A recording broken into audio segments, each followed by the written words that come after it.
Patriots family, come through and hit that like button to support the channel because it really helps us keep bringing you exclusive content. Now, no more stalling. Let's get straight to the point. Imagine this. The Patriots are just 72 hours away from heading down to Miami, preparing for a divisional clash with the Dolphins, and everything about this matchup feels like a storm building on the horizon. But here's the twist that makes this game fascinating. The biggest storyline isn't just about what the Patriots are bringing. It's about how banged up Miami is and how that could flip the balance of power in the AFC East showdown. That's the hook, because when you look at the Dolphins injury sheet right now, it's not just a couple of names, it's a full page of concerns. And Patriots Nation, this is the kind of edge that could make all the difference. Let's start with the trenches because games are always won up front. Miami just placed James Daniels, their guard, on injured reserve with a pec injury. He's expected to be out about a month. That means he's not just missing Sunday, he's a long-term absence. Add to that Austin Jackson, their starting right tackle,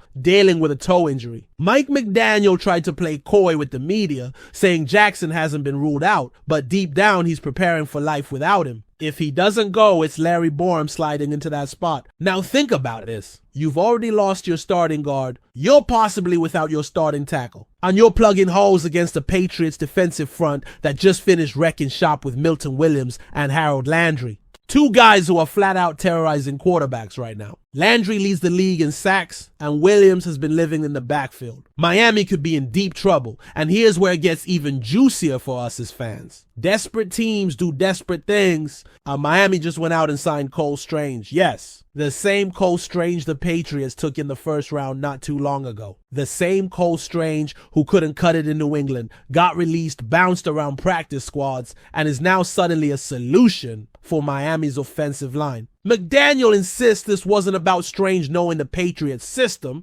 but come on, does anyone believe that? You don't just scoop up a guy days before playing his old team unless you're fishing for intel. But the irony here is delicious. Patriots fans saw Strange get pushed around, let defenders walk through him in the preseason, and ultimately the team cut ties. Now, if he takes the field Sunday, he'll be the guy tasked with keeping Tua Tagovailoa upright against a New England pass rush that smells blood. That's the kind of drama you can't script. But let's not stop there. If the Dolphins' offensive line issues weren't enough, you look at the Patriots defense and you realize Bill Belichick's crew might not even need to blitz heavily. Against the Raiders last week, we saw blitz after blitz, but with Landry and Williams generating pressure at a top 10 rate in the league, this could be a situation where the front four dominates without extra help. That's key, because the more bodies you can drop back into coverage, the harder it is for Tua to find his rhythm. And history tells us one brutal truth: Tua has owned the Patriots. 7 games, 7 wins, never a loss. He's got an 11-4 touchdown to interception ratio against New England and has carved them up with a 69% completion rate. But here's the counter. All of that has come with him being comfortable. Take that comfort away, and suddenly the game changes. The goal has to be simple: make his life a living hell. Get him on the ground. Make him second-guess every read. Shake the streak. And while we're talking about pressure, let's pivot to what Miami's defense is dealing with. Storm Duck, one of their cornerbacks, is out. Ethan Bonner probably won't play. That's a secondary that just got torched by Daniel Jones and the Colts. Yes, Daniel Jones looked like an all-pro against them. That's how shaky this group is right now. And for the Patriots' young weapons, this is the opening they've been waiting for. Kayshon Boutte is coming off a strong performance,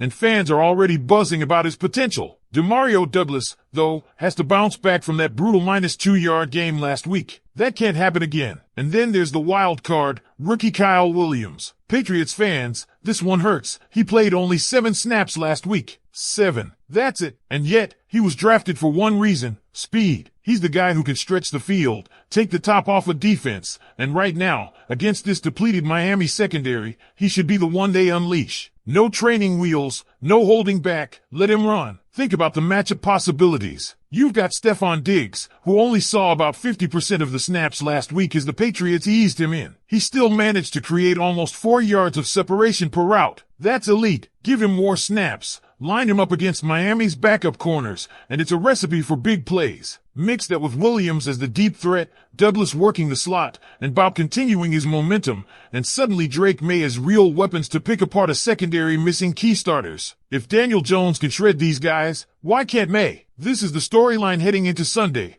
Miami's injuries on the offensive line and in the secondary have opened the door wide for the Patriots to finally flip the script against Tua. It's about pressure on defense and opportunity on offense. And there's no in-between here. Either the Patriots walk into Miami and capitalize on every weakness, or they let history repeat itself. So here's what I want to know from you. Do you believe this is finally the game where the Patriots get to Tua and break the streak? Do you think the pass rush puts up more than 3.5 sacks? And on offense, do you think Kyle Williams finally gets more than 7 snaps and shows us what he's really capable of? Drop your answers in the comments, because this could be the turning point we've all been waiting for. And here's the thing that makes this week's matchup even more electric. The emotions around it are bigger than just one game. This isn't just the Patriots versus the Dolphins. This is about sending a message, about proving that this New England team is not the pushover some analysts have been calling them. And the truth is, when you line up the situations side by side, the Patriots are stepping into one of the most favorable opportunities they've had against Miami in years. The Dolphins are limping into this game,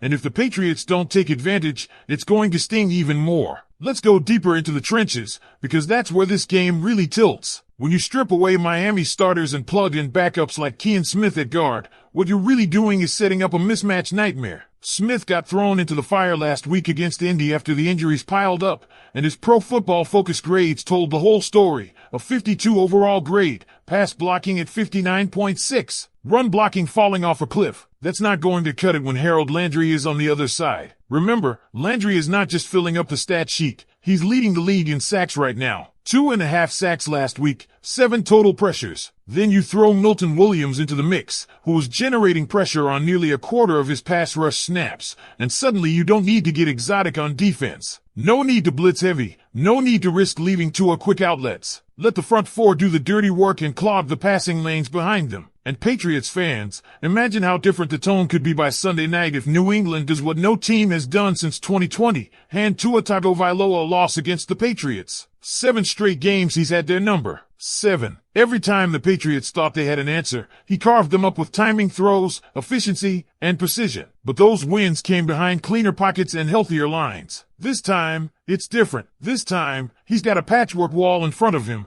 and you know Belichick is already designing ways to exploit it. But it can't just be about defense. On the offensive side, this is where New England has to show some urgency. Kyle Williams can't sit on the sidelines again. 7 snaps for your 69th overall pick. The guy drafted to be your speed threat is unacceptable. Fans saw it, the locker room knows it, and now with Miami's secondary stripped down, there's no excuse. Unleash him. Let him stretch the field. When you've got a guy who can run past defenders and open up space for the rest of your offense, why keep him locked up on the bench? Drake Maye has the arm to hit him deep, and the Dolphins don't have the personnel to handle that kind of speed right now. And then there's Stephon Diggs. He wasn't used to his full potential in week 1, and yet, even in limited snaps, he showed what makes him elite: separation, clean routes, reliable hands. This is the game to double his workload. This is the game to feed him. Because when you look across the field and see backups trying to keep up with him, the smart move is obvious. Attack, attack, attack. Add in Keyshawn Bout, who is coming off a hot game,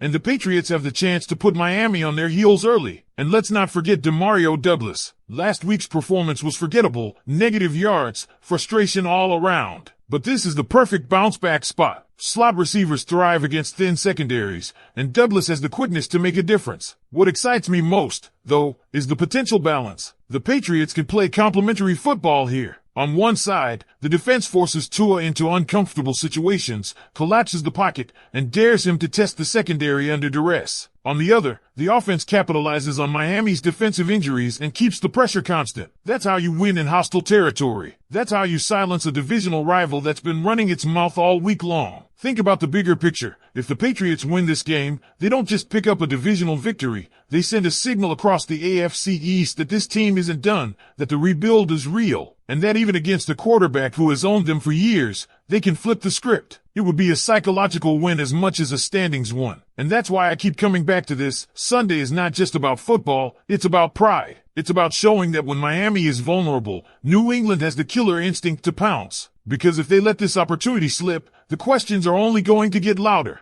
But if they seize it, if they take advantage of every mismatch on the line, every weakness in the secondary, and finally bring the fight to Tua, then suddenly the entire narrative changes. So let's put it to you. Do you believe this Patriots defense is about to feast on Miami's patchwork offensive line? Do you think Harold Landry and Milton Williams combined for more than 3.5 sacks? And on offense, who's the guy you want to see unleashed most? Stephon Diggs, Kyle Williams, or Demario Douglas? Drop your thoughts, because this is the kind of game that could define the early season. And if we're being honest, Patriots fans, this game has that feeling of a crossroads moment. On one side, you've got the same old story. Tua staying perfect against New England, the Dolphins flexing their divisional dominance, and the Patriots leaving Miami empty-handed again. But on the other side, the side that feels more real this week, you've got the possibility of finally turning that page, of finally watching the Patriots defense smother him and the offense open up in ways we've been waiting for. That's the intrigue that makes Sunday can't miss. Because it isn't just about X's and O's. It's about energy. If the Patriots pass rush gets home early, if the crowd sees Tua rattled for the first time in this matchup, the momentum shifts fast. And if Drake Maye hits a deep ball to Kyle Williams or Stephon Diggs in the first half, you're going to feel the entire game tilt. That's how close this is to being the breakout we've all been craving. So here's where I'll leave it with you. This is the moment for New England to step into Miami and punch back, harder than they have in years. Every weakness the Dolphins are showing is a chance to rewrite the script. But the question is, will the Patriots take it, or will Tua's streak roll on to 8 straight?